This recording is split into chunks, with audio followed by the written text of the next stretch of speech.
relacionar estas funciones con un caso clínico acerca de la glucemia. Supongamos que tengo un caso clínico en el cual yo estoy en un consultorio y vienen diferentes pacientes a hacer diferentes controles o a evaluarse. Y tengo un paciente que me trae una glucemia en ayuno. Y el valor de la glucemia en ayuno es de 126 miligramos por decilitro. Yo recién estoy arrancando, así que no me acuerdo mucho los valores de la glucemia, pero tengo un machete. Así que saco mi machete. ¿Qué hizo mi machete? El machete me dice que la glucemia normal es entre 70 y 110 miligramos por decilitro, obviamente en ayuno. Si esa glucemia está entre 111 y 125, es una glucemia alterada en ayunas. Y si está mayor o igual a 126, es una diabetes. Por lo tanto, según mi machete, glucemia normal, alterada en ayunas y diabetes. Yo tengo el valor de 126. Según el machete, tengo un valor que corresponde a una diabetes. ¿A esta persona yo le voy a diagnosticar una diabetes? No, no puedo diagnosticar nunca una diabetes con una sola prueba. ¿Por qué? Sí o sí necesito 2 pruebas confirmatorias. Porque capaz el paciente no hizo correctamente el ayuno, capaz se comió un alfajor antes de sacarse sangre. Por lo tanto, no me voy a arriesgar a diagnosticar una enfermedad crónica como es la diabetes con una sola prueba. Pero ya me da un marcador. ¿Qué marcador me está diciendo? Y que este tipo tiene una glucemia alterada y que yo sospecho que es un valor de diabetes. Y antes de seguir con el caso clínico, vamos a lo fisiológico. ¿Por qué no tiene una glucemia normal? ¿Por qué tiene una glucemia alterada o una diabetes? ¿Cuál sería la razón fisiológica? Hay 2 razones por la cual yo puedo tener una glucemia en ayuno aumentada del valor normal. Uno, lo más común, es que yo no tenga insulina.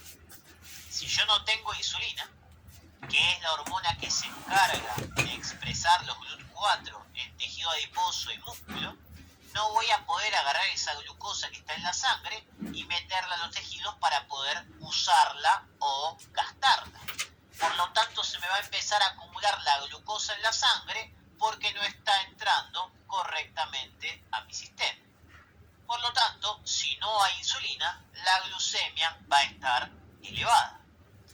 O lo otro que puede pasar es que no funcionen correctamente los receptores de la insulina. Que tenga la insulina, pero que no haya una buena cantidad de receptores.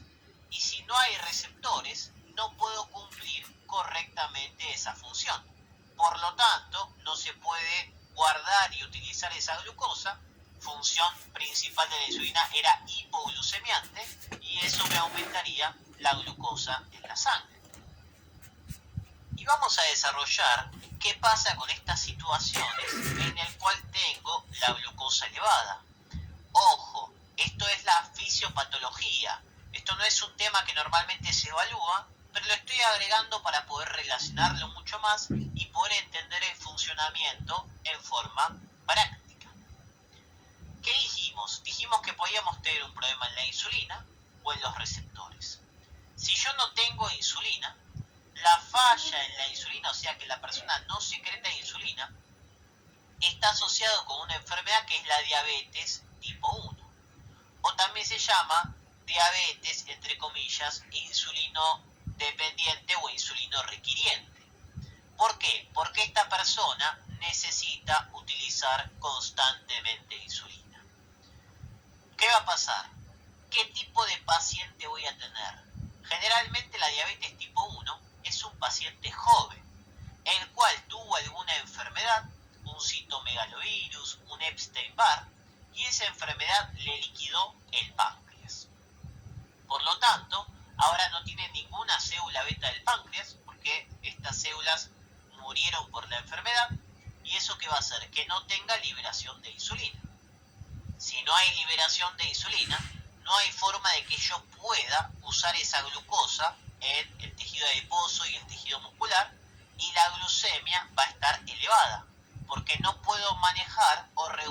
esa glucosa, no puedo bajarla, no puedo utilizarla en mi cuerpo.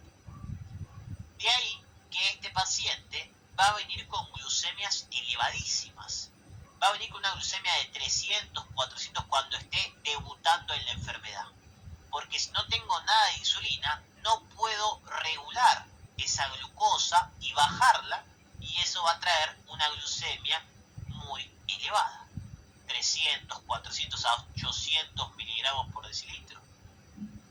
¿Y qué clínica va a tener este paciente?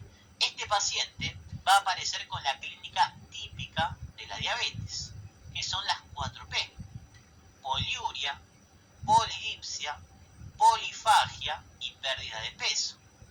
Poliuria es que orina mucho, polidipsia es que tiene mucha sed, polifagia es que come mucho y pérdida de peso que está bajando de peso. ¿Cuál es el tratamiento para este tipo de enfermedad que es la diabetes tipo 1? El tratamiento es la insulina. Esta persona, como no tiene insulina, se tiene que inyectar insulina todos los días para de esa manera poder regular y controlar su glucemia. En cambio, ¿qué pasaría si el problema es a nivel de los receptores? Si la falla es en los receptores, lo asociamos a lo que sería la diabetes tipo 2 o la diabetes, entre comillas, no insulino dependiente o requiriente. Entre comillas, porque esta diabetes, en un tratamiento prolongado o en instancias finales, se puede tratar a veces con insulina. Obviamente es otro tema, pero por eso se habla entre comillas. ¿Cuál sería el paciente típico de una persona en el cual le fallan los receptores? Este va a ser un paciente adulto, ya no es un pibe joven que se le rompió el páncreas, sino es una persona que tiene resistencia a la insulina. ¿Qué significa eso?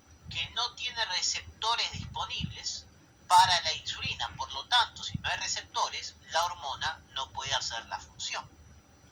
Generalmente es una persona adulta que viene con trastornos o problemas metabólicos, que es una persona obesa, con dislipemia, con hipertriglicéridos, con colesterol elevado, una persona que tiene un quilombo metabólicamente hablando.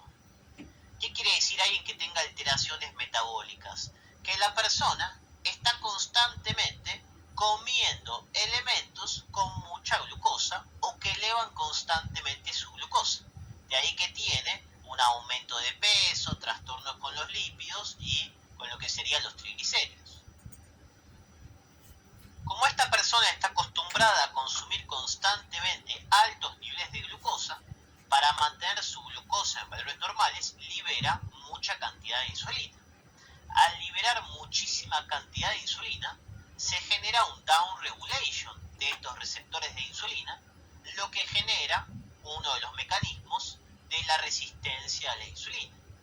Por lo tanto, la persona que está constantemente con valores elevados de glucosa requiere elevar muchísimo su insulina para mantener esa glucemia en valores normales o para agarrar esa glucosa y guardarla en los tejidos, que ahora esos receptores se enmascararon y generaron una resistencia a la insulina. No es el único factor, pero es el más conocido, por lo menos el que podemos reconocer fisiopatológicamente.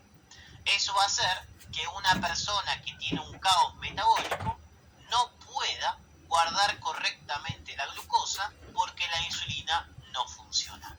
Ojo, a diferencia del tipo 1, es que este sí tiene insulina, pero no funciona al 100% porque no tiene todos los receptores.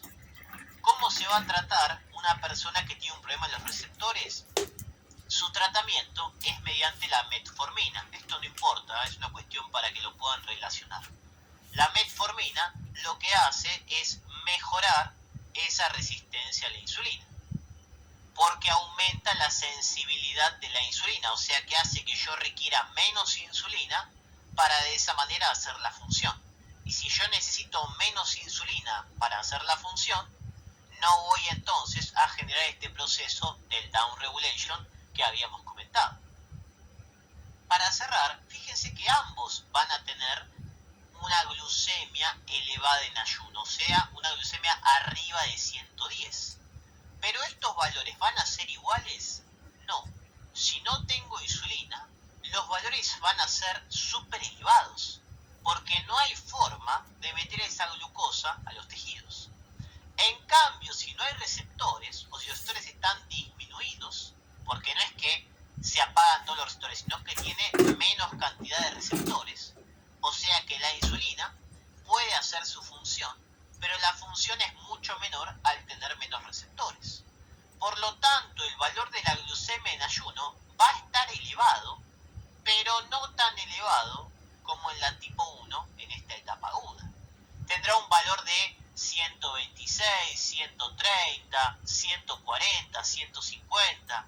Fíjense que es un valor que no es tan elevado. ¿Por qué? Porque la insulina está y funciona, pero funciona menos porque no tiene el sistema completo de los receptores.